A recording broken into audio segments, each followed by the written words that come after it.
Ons het besluit om die vakansie 'n bietjie Romeine te los en dan begin ons in die nuwe kwartaal weer met Romeine. Maar ek het so 'n kort reeksie oor Efesiërs in die vakansies wat ek met julle wil deel en dit gaan oor Paulus se gebede in Efesiërs.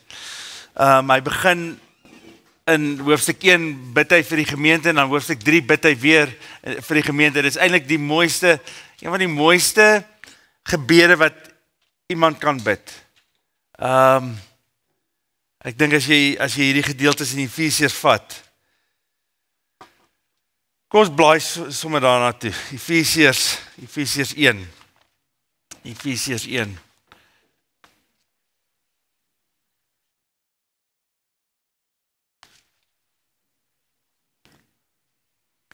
Vers 15. Efesiërs 1 vers 15. Kom ons maak die oor toe. Vader, wat 'n wonderlike voorreg om die woord oop te maak. Wat 'n wonderlike voorreg is dit nie om die geïnspireerde woord, wat geïnspireer is deur die Gees, oop te breek vir oggend. En ons gebed is net dat U self sal openbaar aan ons. Ons het openbaring nodig, Vader. Ons het nie mense woorde nodig nie. Ons het werklike openbaring nodig van U. En wie U is. As ek dink aan wat Jesus gesê het, toe hy vir die Satan sê, ons sal nie net van brood alleen leef nie, maar van elke woord wat af uitgaan van God af, dan besef ek, Here, ons kan nie leef sonder U woord nie. Ons kan nie leef sonder U woord nie. So kom breek dit vir ons. Mag ons proe en eet en weet dat God goed is. Dat U goed is. Amen. Seker een van die belangrikste vrae, Hanno, wat jy in jou lewe kan antwoord is, wie is God? Wie is God? Dis seker een van die belangrikste vrae wat mense vra. Mahatma Gandhi het gesê, God has no religion. En dis tipies Hindoe geloof, verstaan jy? Ons weet nie eintlik wie God is nie, so ons gaan kyk of ons nie al die gode kan bymekaar skraap en dan mis ons dalk nie een nie. Jy weet, ek dink al hoe meer in die moderne lewe is dit so half, mense dink by hulself, alright, solank ons net al die gode het, jy weet, solank ons net 'n idee het van al die gode, dan gaan ons nie een mis nie, Johan, en dan gaan ons almal half ding, jy weet, kry en dan gaan ons eendag gaan die Here vir ons sê, of God vir ons sê, well done, julle het my verstaan, want ek is eintlik nie soos hierdie nie, ek is eintlik meer soos hierdie, en dan bietjie Christelik, bietjie Hindoeïsme, bietjie Boeddhisme, meng ons so saam, en dan kry ons wie God is. En ek dink, ons as kinders van die Here moet dit verstaan, dat ons verstaan van wie God is een van die belangrikste vrae wat ons kan antwoord. En die probleem is dat baie mense eie idee vorm van wie God is in hulle eie gedagtes en nie 'n beeld het van wat God werklik is, wat hy sê hy is in die woord nie. Ons het hierdie idee en ons maak al hoe meer die idee en God lyk al hoe meer soos jy en soos ek, is dit nie so nie? Hoe meer ons hierdie idees vorm oor wie God is vanuit ons eie gedagtegang en wat ons graag wil hê van God, hoe meer is dit hierdie beeld eintlik van onsself. En God pas aan by die kultuur waarin ons is. Hy pas amper aan, hy word amper die kultuur, en ongelukkig die mense die geskiedenis dit gedoen, is dit nie so nie, dat ons 'n Christelik nasionalisme gehad het, waar God al hoe meer lyk soos die Afrikaner, of God lyk soos die Zulu, of God lyk soos die Amerikaners, of God lyk soos die Duitsers, of God lyk soos, jy weet, en so pas ons hom aan by die kultuur waarin ons is, en ons het nie regtig 'n beeld van wie God werklik is nie. So, Paulus is besig om hier, sy eerste gebed gaan eintlik daaroor, wie is God? Hy bid vir hierdie gemeente. So kom ons lees dit, vers 15. Efesiërs 1 vers 15. Het julle dit almal?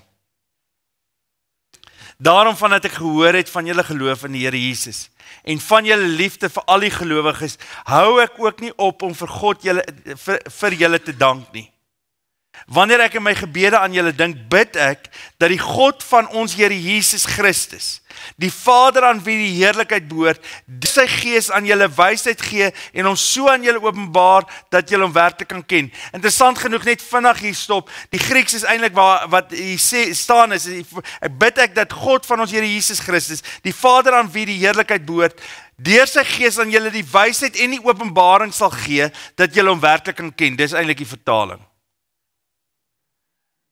Dat die gees aan julle die wysheid en die openbaring sal gee, dat julle hom werklik kan ken. Ek bid dat hy julle geestesoë so verhelder, dat julle kan weet watter hoop sy roeping inhou, en watter rykdom daar is in die heerlike erfenis wat hy vir die gelowiges bestem het, en hoe geweldig groot sy krag is, wat hy uitoefen ons wat glo.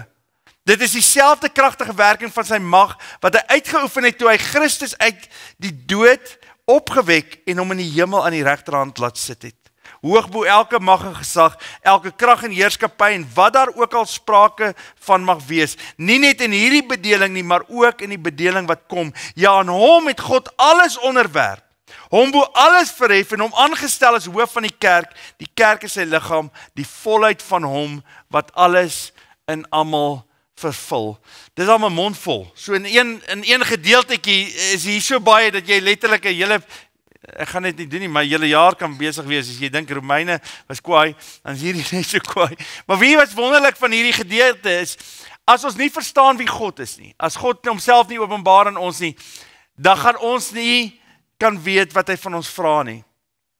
Dit is interessant, as ek nou dink aan Romeine wat voor lê, al lê vir ons 'n groot Romeine deel voor, as ons terugkom, Romeine 9, 10 en 11. En as jy nie verstaan wie God is nie, werklik verstaan wat God is nie, gaan dit vir jou baie moeilik wees om te aanvaar wat Romeine 9, 10 en 11 sê. So hierdie, vir julle wat hier is dit wonderlik, want dit is 'n voorloper op Romeine 9, 10 en 11. En as jy nie verstaan wie God is nie, dan gaan dit vir jou baie moeilik wees om te aanvaar wat Paulus skryf in Romeine 9, 10 en 11. So kom ons begin.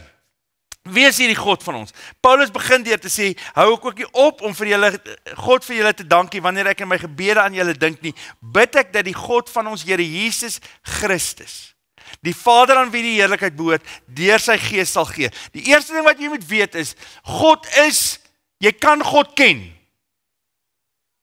Jy kan God ken.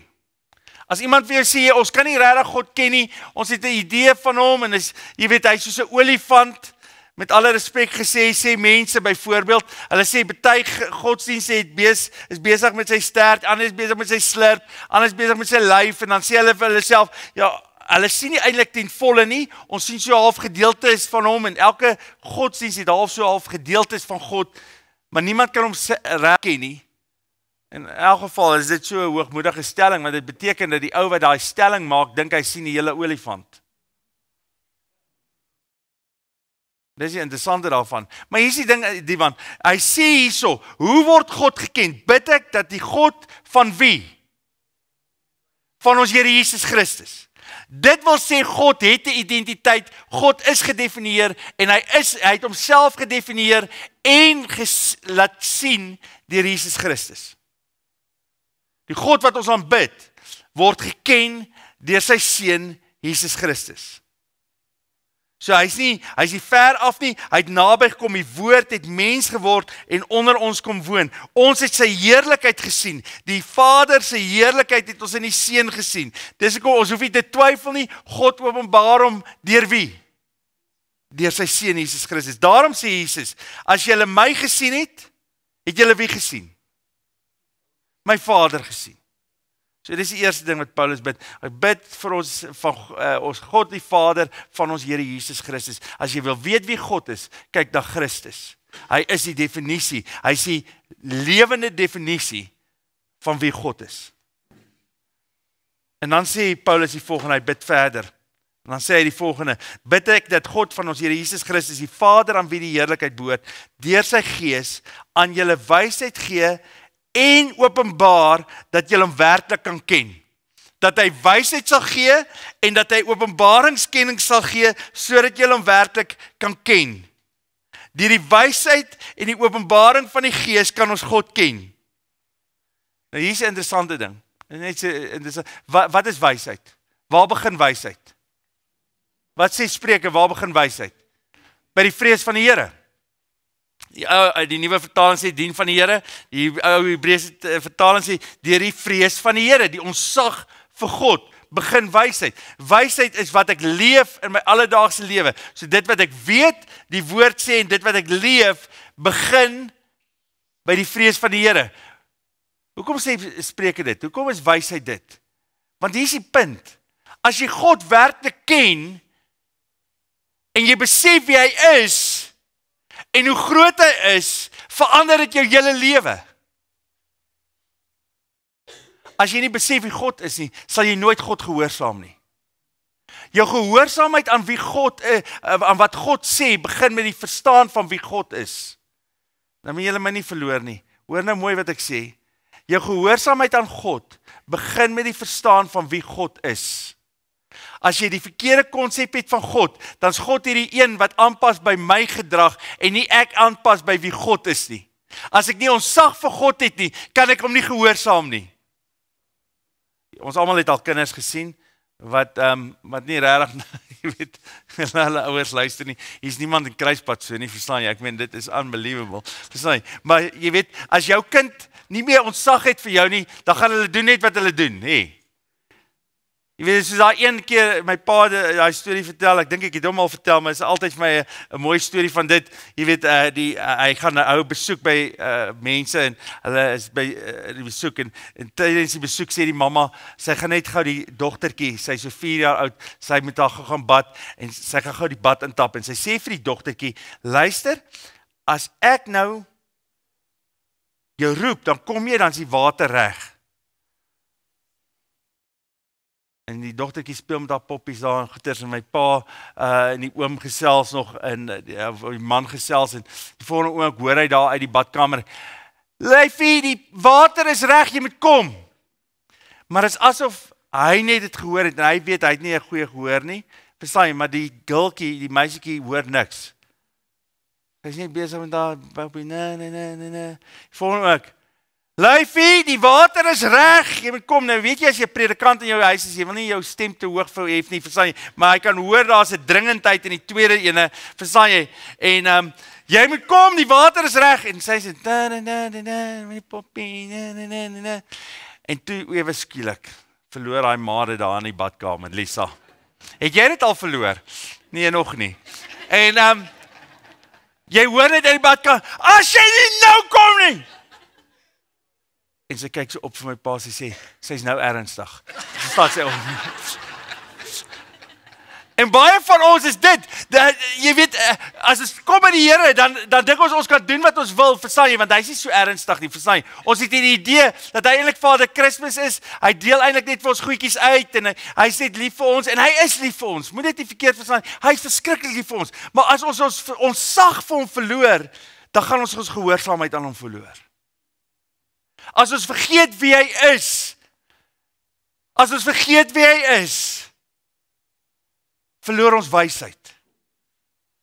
En daarom sê hy die volgende, jy het slegs vrees met 'n geopenbaarde kennis. Geen ontzag nie, beteken eintlik dat jy hom nie ken nie. As daar nie ontzag is vir God nie, besef jy nie wie hy is nie, dan is daar geen ook kennis van God nie. Daar's niemand, hier is die interessante ding, daar's niemand in die skrif wat die openbaring van God gehad het, wat nie gevrees het nie. Wat nie, as God op die scene opdaag in die Ou en die Nuwe Testament, want ons dink baie keer, ja, hy's baie frightening in die Ou Testament, maar in die Nuwe Testament en Jesus, verstaan jy, is anderste. Daar's niemand wat God regtig gesien het, wat nie bewe in hulle skoene nie.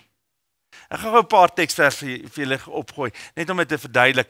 Markus 4 vers 41, hy is met groot ontzag vervul, en hulle is met groot ontzag vervul, en het vir mekaar gesê, wie kan hy tog wees, dat selfs die wind en die see hom gehoorsaam? Onthou jy toe hy opdaag, en hulle maak hom wakker in die bootjie, en hulle sê vir hom, is jy nie bang dat ons vergaan nie? En hy staan op en hy sê, julle klein gelowiges, en hy praat met die branders en die wind, en die volgende oomblik raak alles stil. Nou as jy in daai bootjie was, het jy op daai oomblik, jy weet, dit is interessant, ons dink myself, jylle as ek daar was, verstaan jy, dit sou wonderlik wees, nee, jy sou so vrek bang gewees na dit gebeur het. Imagine Jesus staan op en hy sê vir die wind, okay, gaan lê nou en die golwe sê hy gaan bedaar. En die volgende oomblik is alles stil. En openbaar homself vir wie hy is. Toe Christus homself openbaar aan disippels, wat is gaan gou terug na die teks, wat is die reaksie?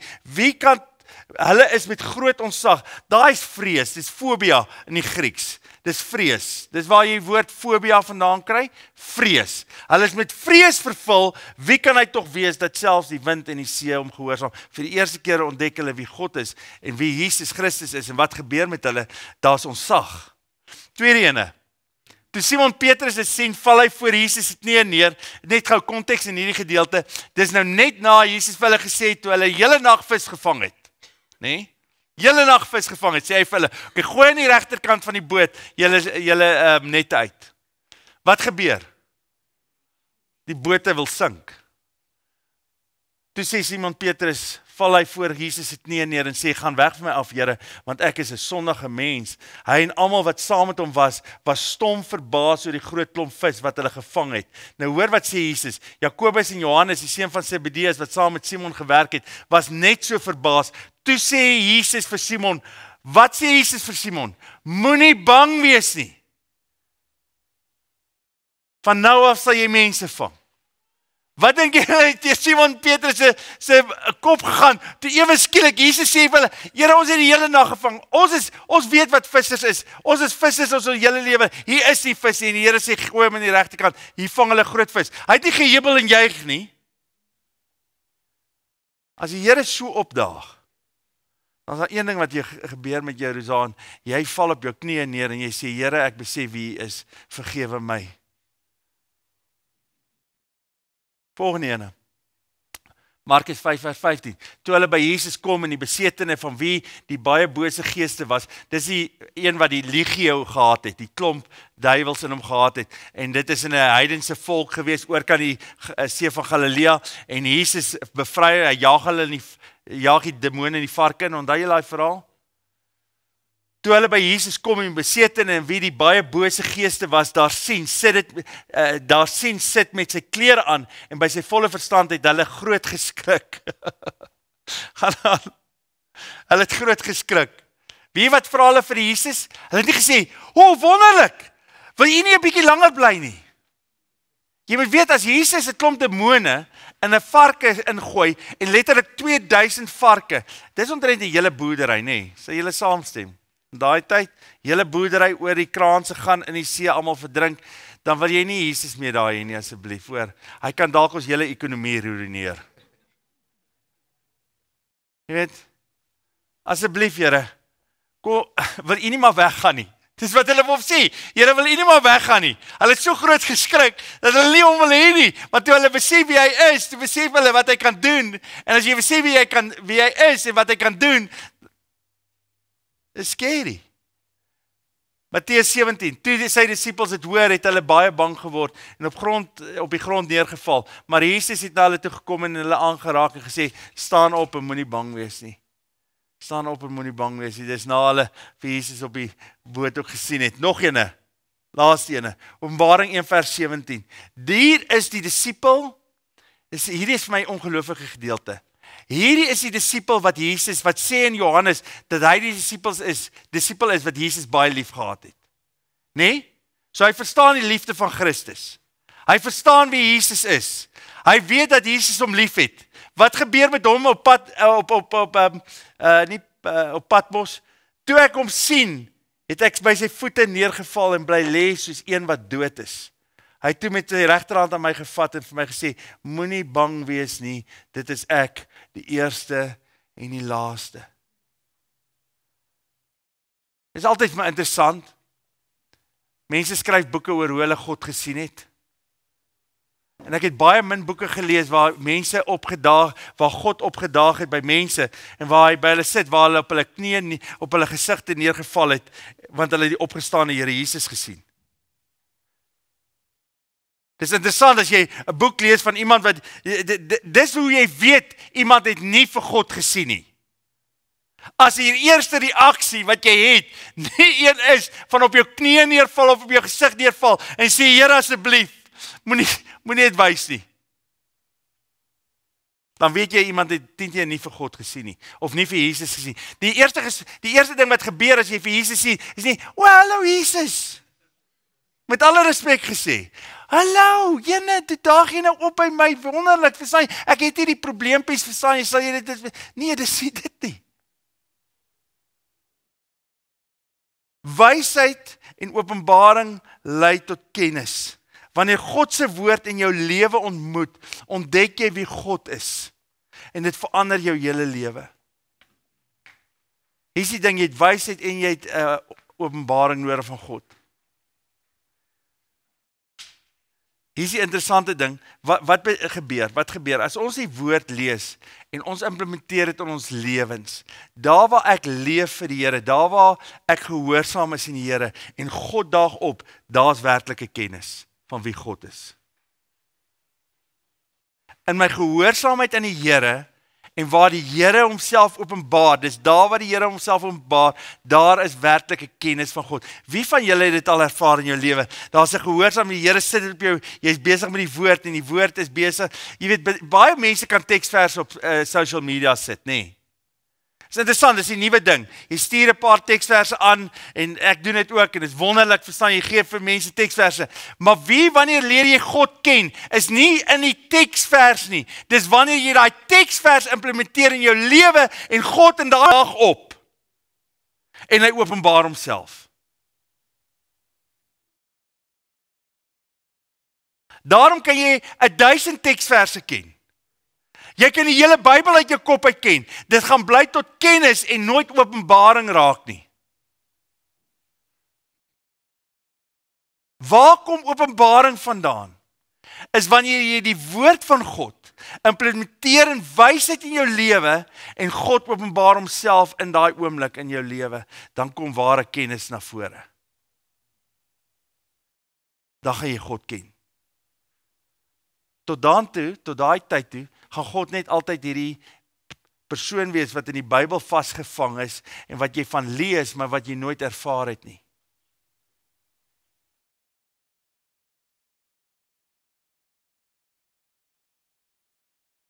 Christian se preek laasweek het ek geluister, ek was nie hier nie, maar ek het hom geluister en ek hoor dit was 'n wonderlike preek oor angstigheid. Dit is interessant, ons is angstig oor baie dinge, nê, is jy weet, en ek dink baie keer te doen met Christene, as Christene angstig word, is omdat die God wat hulle aanbid, nog moet opdaag in hulle lewe. Nie dat hulle hom nie ken nie, hoor my mooi. Christene is kinders van die Here, en ons kan angstig wees. Maar baie keer my angstigheid, met my bring op daai plek, dan ten spyte van my angstigheid, ek gehoorsaamheid toon aan die Here, en sy woord leef en lees, en daar baie oomblik waar dit gebeur, en God homself openbaar, gaan ek hom werklik ken, en verdwyn die angstigheid. Daar gaan God vir my sê, moenie bang wees nie. Ek is hier. Ek is hier. Jou angstigheid is gelyk aan hoe groot jou God is. Dink gou vir 'n oombliekie aan. Dink gou vir 'n oombliekie aan. As jy dink byvoorbeeld aan wat jou bang maak en wat jou hopeloos maak, miskien het jy hierdie week hopeloosheid ervaar. Vra vir jouself die volgende vraag. Sê maar my God is die koning van die heelal. En hy het alles geskep. En hy het die asem in my liggaam ingeblaas en hy het my wederbaar en daar glo jy in so God. Hoekom vrees jy vir enige iets in hierdie wêreld wat sy skepping is?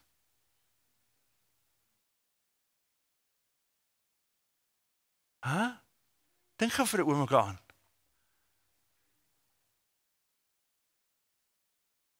Ons is so bekommerd, ons is so angstig. Want waaraan groei ons? Hier is die probleem, ons groei nie in ons kennis van God nie, ons groei in ons kennis van hierdie wêreldse wysheid. Want hierdie wêreldse wysheid het so toegestroom in ons lewens en ons drink dit op asof dit die waarheid is en elke keer wil mense vir jou bang maak. Is dit nie so nie, jy luister YouTube en dan is jy bang. Jy kyk Facebook en dan is jy bang. Jy luister na die nuus en dan is jy bang. Hoekom is jy bang? Want jy vat hierdie wêreldse wysheid wat vir jou sê, weet jy wat moet jy doen? Jy moet soveel goeders bymekaar maak en soveel dinge hê sodat jy net veilig kan wees.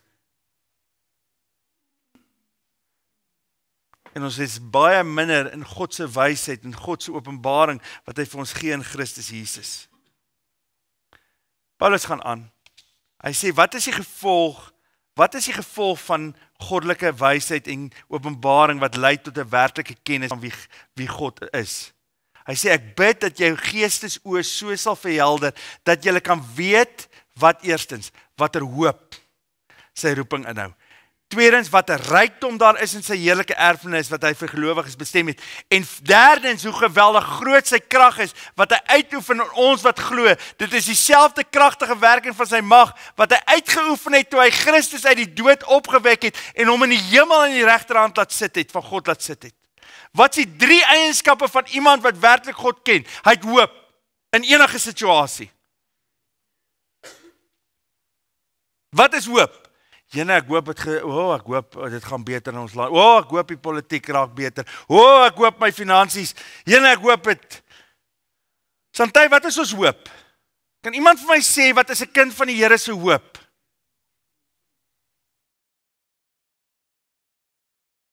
Leon, wat is Christelike hoop?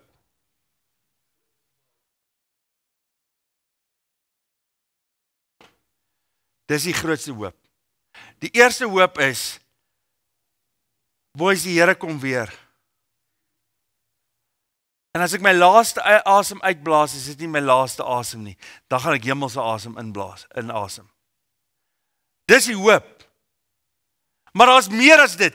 Nie meer as dit nie. Dis die eerste hoop. Dis die oorkoepelende hoop. Daar's 'n hoop dat in elke situasie, sê Hebreërs 13, hoekom maak julle so klomp goeders bymekaar? Weet julle nie dat God gesê het, hy sal jou nooit begewe en jou nooit verlaat nie? Is dit jou hoop? Dat God jou nooit sal los nie, maak nie saak wat die omstandighede is nie. Gee dit jou hoop vanoggend? Gee dit jou hoop in hierdie omstandighede waarin jy nou is? Is jy nog angstig? Hoekom is jy angstig? Want die koning van die heelal is in jou teenwoordigheid. Wie sal ek vrees? Met my God spring ek oor 'n muur en loop ek 'n bendestorm. Wie is jou God?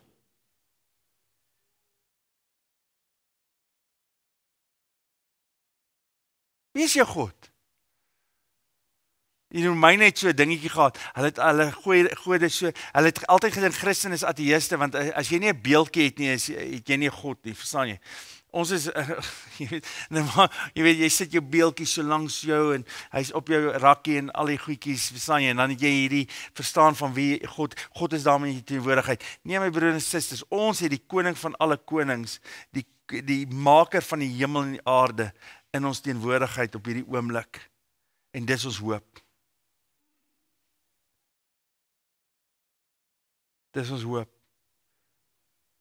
Tweede een is, wat is jou rykdom? As jy weet wie God is, wat is jou rykdom?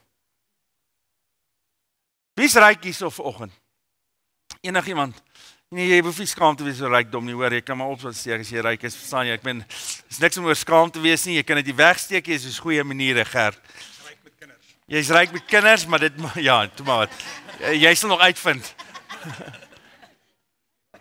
Willem, ek's bly jy is hier so. Wie is ryk hier so vanoggend? Hoe meet jy jou rykdom? Frits, jy klink nie asof jy weet ernstig. Wie is hier sê, hoor wat sê hy? Wat 'n rykdom, ek bid dat julle geestesoë so sal verhelder dat julle kan weet watter hoop sy roeping inhou, wat 'n rykdom daar is in die heerlike erfenis. Wie ons erf verskriklik baie. Wie het ryk pa's en ma's? Marley? Nee. Jy is onseker daaroor. Maar jy gaan baie hy's meer werd dood as lewend op hierdie stadium, verstaan jy? Wie se pa is meer werd dood as lewend, verstaan jy? Jy het 'n wonderlike rykdom eendag as jy sterf, want hy het vir jou 'n plek voorberei by hom in die paleis. Jou Vader het deur sy sterwe van sy seun vir jou erfenis nagelaat. Jy is ryker as wat jy ooit kan dink of jy weet. Ek meen imagine Hier is die ding, as jy werklik weet wie God is, dan word jou materiële rykdom vir jou al hoe minder belangrik. Agterkom. Imagine dit. Genuine? Hoe meer jy God ken en wie hy is, hoe minder belangrik raak dit wat jou bankrekening sê en hoe meer is dit wie God is. Want hy is ons rykdom. Jesus vertel hy gelykenis, is die mooiste gelykenis waar hy vertel die man het 'n skat in die saailand gevind. Hoe dit en toe hy die saailand toe hy dit grawe en hy sien hierdie skat, toe gaan verkoop hy alles wat hy het.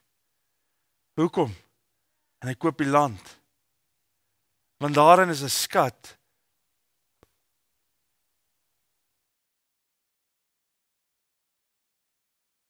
Wat jy nie in hierdie materiële wêreld kan eers count nie. Sê vir my, is jy ryk vanoggend in Christus?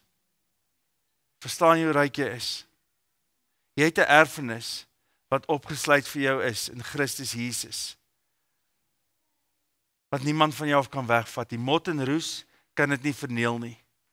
Diewe, ons Suid-Afrikaners verstaan nie ene, diewe kan nie inbreek en dit steel nie. As jy ontsteld raak dat diewe inbreek en steel, die Here het beloof daar sal diewe wees. En as jy bekommerd is jou mot en roes, as jy na jou klere kyk, dit is daar, verstaan jy, mot en roes, diewe inbreek en steel. Maar ons het 'n erfenis wat niemand kan wegneem nie. Ons het 'n rykdom wat niemand kan wegvat nie. Ag, ek wens ek baie keer ons was meer charismaties, dan sou almal nou sê amen, maar ek meen, is reg, ons hoef nie te wees nie, baie keer mense ou dit. Hy sê die derde ding, waarin lê jou krag? Waarin lê jou krag? Hy sê, ek bid dat julle geestesoorste sal verhelder, dat julle kan weet watter hoop sy roeping inhou, wat 'n rykdom maar is in sy heerlike erfenis, en wat hy vir die gelowiges bestem het, en hoe geweldig groot sy krag is, wat hy uitoefen in ons wat glo. Dit is dieselfde kragtige werking van sy mag, wat hy uitgeoefen het, toe hy Christus uit die dood opgewek het, en hom in die hemel aan die regterhand laat sit het. Besef jy die Gees se krag wat in jou werk? Oh man. Hoekom het 12 disippels 'n wêreld verander en op sy kop gedraai, dat letterlik in 'n kwessie van 30 jaar die hele Romeinse ryk verander het. Hoekom? Want hulle het verstaan die kragtige werking van die Gees wat in hulle is. Sal hierdie omgewing verander as mense besef, kinders van die Here besef, die kragtige, hier is die interessante ding, wat Paulus hier sê, dit beteken, dat ons geestesoë so sal verhelder word, dat ons dit sal verstaan, want as kinders van die Here, wat nou nog leef, in absolute failure, wat nodig het om sy oë oopgemaak te word, om te besef wie die God is, van die hemel en die aarde, wat in hulle woon, deur sy Gees. Ons is bang, ons is angstig, ons doen dieselfde as hierdie wêreld. Hoekom? Want ons verstaan nie wie in ons woon nie. Dis dieselfde God wat Christus uit die dood uit laat opwek het. Is dieselfde krag deur die Gees wat in ons woon, wat ons laat opwek in 'n lewe saam met hom.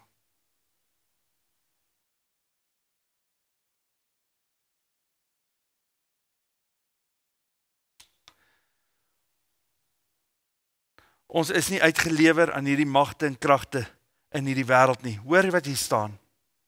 Ek wil afsluit gou. Hoor wat hier staan.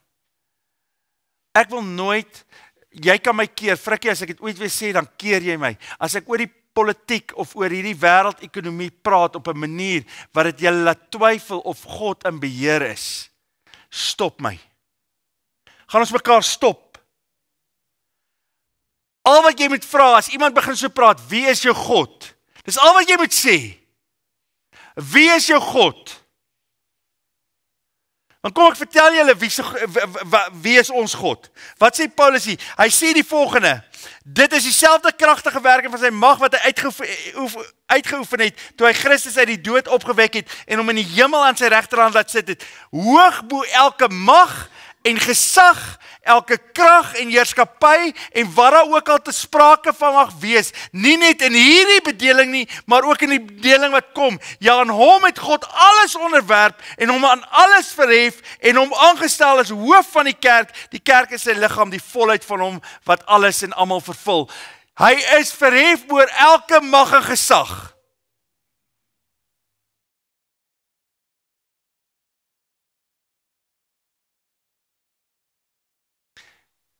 Jene mense, ons glo dit nie. Ons geestesoë moet verhelder word. Iewers moet iemand net ons oë oopmaak, want ons is so uitgelewer aan elke mag en gesag. Jy moet sien hoe ons emosie val elke keer as ons iets hoor in die politiek. Verstaan jy? Dan sê ja, boys, dit gaan hom swaar. Jy nou weer gehoor wat gebeur het. Verstaan jy? Die Here is hom afhanklik van hierdie politiek. Verstaan jy? Hy kan niks doen as ou Cyril iets gedoen het, verstaan jy? Dis terrible. En as Trump nie iets doen nie, wie gaan ons help? Verstaan jy? Ek meen genuine. Kinders van die Here? Genuine. Wie is jou God?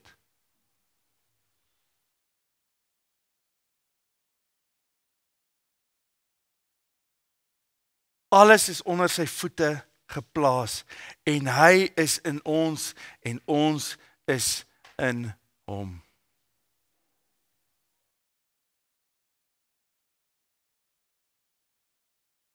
Jou vrese is gelyk aan die grootheid van jou God.